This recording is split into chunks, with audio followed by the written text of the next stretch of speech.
पत्नी ने बिना बोले पति को अपनी बात समझाई।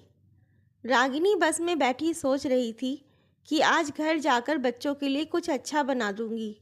रोज ऑफिस में देर हो जाती है और सुबह भी ऑफिस जाने की भाग दौड़ में समय नहीं मिल पाता। 1 साल पहले रागिनी के पति सुरेश ने नया घर लिया था और कार भी ले ली थी। किश्तें चुकाने के लिए सुरेश के कहने पर उसने नौकरी कर ली। एमबीए की डिग्री होने के कारण उसे जल्द ही नौकरी भी मिल गई। रागिनी घर के दरवाजे तक ही पहुंची थी कि अंदर से हंसने की आवाज़ें आ रही थीं। वह अंदर जाने ही वाली थी कि अपना नाम सुनकर दरवाजे पर ही रुक गई। हमारे नसीब में ये सब सुख कहाँ। रागिनी को तो बस बाहर जाने का बहाना चाहिए। नौकरी क्या करने लगी है, घर गृहस्थी भूल ही गई। रागिनी की सासू माँ कह रही थीं। घर पर रहती है तो इधर उधर ही करती रहती है, उसके काम कभी खत्म ही नहीं होते। ये सुरेश की आवाज़ थी।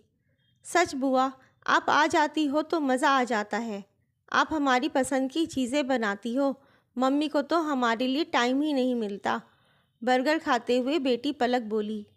बेटा, बनाने का मन होगा तो समय निकल ही आता है, पर भाभी को अपने से फुर्सत ही कहाँ। ये सब सुनकर रागिनी का मन हुआ कि अपना गुस्सा उन पर निकाल दे, पर इसका फ़ायदा क्या। हमेशा की तरह वो अपना गुस्सा निकालेगी, कुछ दिन सब शांत रहेंगे, फिर सब भूलकर ऐसी ही बातें करने लगेंगे। वो सीधा अपने कमरे में चली गई। उसका सिर दर्द से फटा जा रहा था। जिनकी खुशियों के लिए दिन भर मेहनत करती रहती, उन्हें ही उसकी परवाह नहीं थी। कभी किसी काम में मदद तो करते नहीं, उल्टा उसे ही कामचोर कह रहे थे। मैं तो घर गृहस्थी में ही खुश थी। सुरेश के कहने पर ही नौकरी करने के लिए तैयार हुई थी और अब मुझे ही सबके सामने बुरा बना रहे हैं। रात भर रागिनी ठीक से सो नहीं पाई। उसने सोच लिया था कि या तो वो नौकरी छोड़ देगी या रोज़ रोज़ के तानों का कोई हल निकालेगी। अगले दिन वो ऑफिस से जल्दी आ गई। सब घर पर ही थे। बहू, आज जल्दी कैसे आ गई? सासू माँ ने पूछा। मम्मी जी, मैंने नौकरी छोड़ दी। क्यों? सुरेश, बच्चे सब एक साथ बोले। तुम सबको मुझसे शिकायत है ना कि मैं तुम्हारी इच्छाएं पूरी नहीं कर पाती, इसलिए। सब चुप हो गए। किसी ने आगे कुछ नहीं कहा। मम्मी, हमें पैसे चाहिए। अगले दिन कॉलेज जाने से पहले दोनों बच्चे बोले।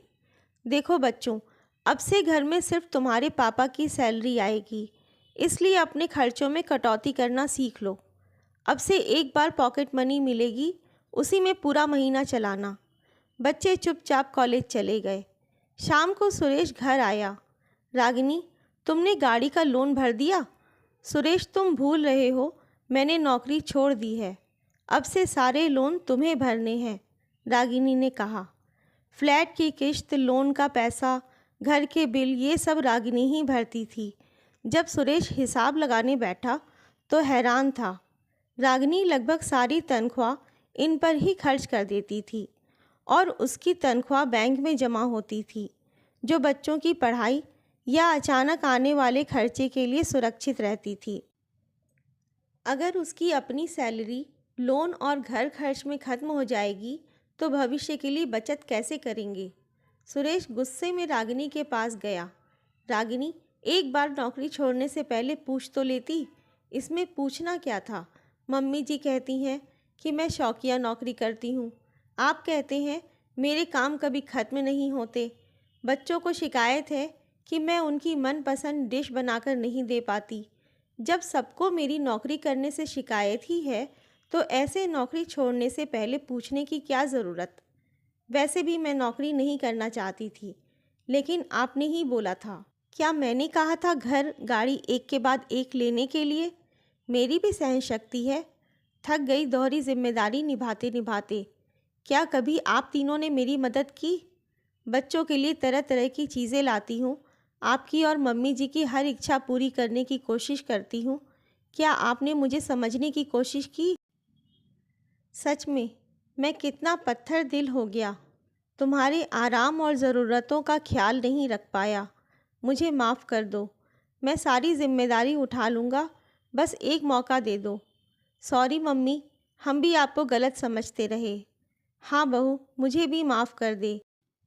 हम भूल गए थे कि हमें ये सुविधाएं, ऐशो आराम की चीज़ें तुम्हारी मेहनत से ही मिली हैं। तुम नौकरी नहीं करती तो सुरेश पर सारा बोझ पड़ जाता। रागिनी ने कहा, आप लोग मेरी मजबूरी समझें, बस इतना ही चाहती थी। वैसे एक बात बतानी थी, मैंने नौकरी नहीं छोड़ी, बस कुछ दिनों की छुट्टी ली है और मुझे नौकरी करने की कोई परेशानी नहीं है। बस इतना चाहती हूँ कि आप सब भी मुझे समझें। अब जबकि आप सब मेरे साथ हैं तो मैं कल से ही ऑफिस ज्वाइन कर लेती हूँ। मुश्किलों का हल शांत मन से सोचकर भी निकाला जा सकता है। आपको ये वीडियो कैसी लगी कमेंट करके ज़रूर बताएं। लाइक शेयर एंड सब्सक्राइब करें। धन्यवाद।